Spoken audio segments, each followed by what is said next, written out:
حصرت الفلاحية دورق أو الدورق لطيف، أو هسه يكتبون بالخريطة شادقان. الله.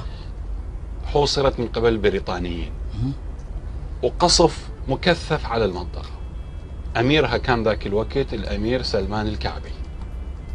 حوصرت بشكل شديد وشكل مكثف، تقذف صباح مساء.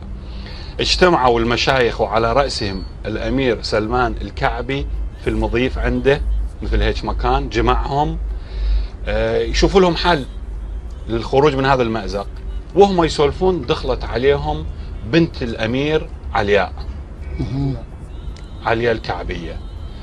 عن احنا حجابهن ولحد الآن حجاب معروف بعد، بس بذاك الوقت كانوا يخلون برقع يسمونه بوشية. لطيف. نزعت البوشية ودخلت بالسيف على المجلس. تلقوها الجماعة، ديري بالك هنا المضيف محترم. قلت لهم أدشها اليوم بدون برقع أحسن من أدش باكر ياخذوني أسيرة البريطانيين. أثارت نخوة الشيوخ. ومعروفة هذه الواقعة ببطوق. ليش بطوق؟ الآمر البريطاني اللي كان موجود بالمحاصرة، محاصرة المنطقة، اسمه كان مستر زبيد، مخلي له طوق ذهب على رقبته. من اجت عليه بالمضيف وثارت نخوة المشايخ وشدت همتهم، صارت عندهم عزيمة مضاعفة. الله. هجموا على البريطانيين، كسروهم، قصوا راس مستر زبيد ويابوا الطوق قدموه الأمير سلمان. الله.